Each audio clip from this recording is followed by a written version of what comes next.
Wow. You can zoom in and then go out. That's so cool. Alright? Like that? Yeah. Just you can it's right there on the column. I can see it on the column. But they said you should use your hand kind of like a control, like a mouse, to be able to click on it. Move, pinch hand, and pivot alignment.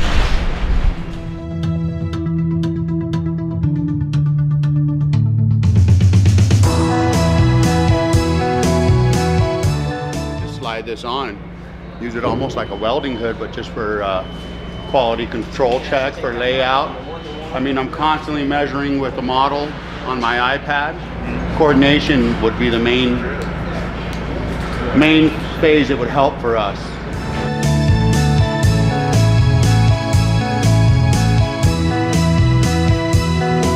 This is exactly what I'm seeing in the office, but you can actually get real life, which is great for a lot of remodels, especially hospitals.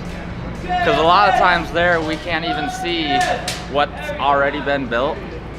So being able to walk through with what we do versus what they already have would be great.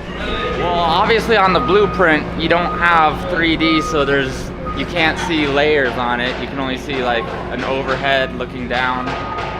And there's usually a lot of lines running above or below each other, which you know the general area where it's supposed to be, but you don't have an idea of elevation.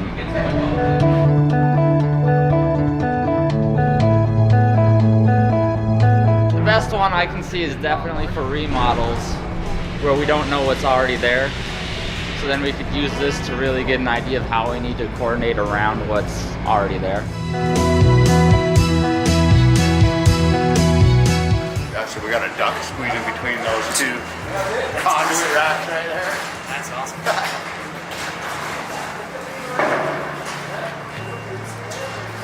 Very cool.